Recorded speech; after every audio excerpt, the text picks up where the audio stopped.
you're trying to make a case for your pick, what I like to do is I like to go in the Rim Report, and let's go to that Cleveland and Dallas game.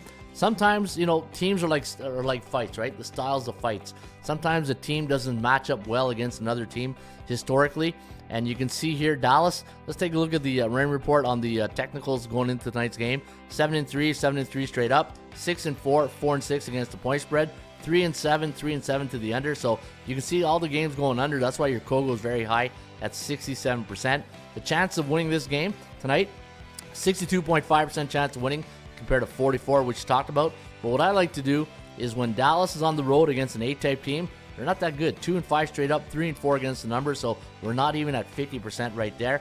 And if you look historically, when they're in Cleveland, they're 5-5 straight up, but 7-3 against the point spread. So I kind of like that. And when Dallas is on the road on 1 day's rest this year, and they're a 3.5 to 6 point road dog, they're 2-0 straight up and against the point spread, and 2-0 to the over. Now, I kind of wish this was in the, I always like to have a sample of 10, but 2 is still low. But here's the bad news. The bad news is when Cleveland's at home as a 3.5 to 6 point home favorite, they're 6-0 straight up and against the point spread. So this is why, even though when you look at the technicals on the report card, sometimes you got to go inside the Rim Report and dig a little bit deeper, because these are the pearls that you're going to find sometimes. And you're going to say, you know what, man, these are really tight numbers. And when you look at Cleveland's history against the Dallas Mavericks, 4-6 straight up and against the point spread, 5-5.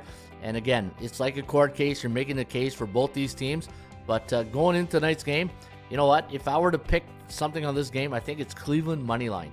I think if I look at this Cleveland money line, but again, I don't like the fact they're only 2-4 against B-type teams, and Dallas is not that really good. So the good news is, look at all this. You got a lot of games to pick out tonight. Even though this might be the game that's on TV the most that everybody can watch, and you want action on that game, sometimes the best bet you make is the one you don't make. And if you can't make a case for your pick, as I always say, sometimes the best bet you make is the one you don't make.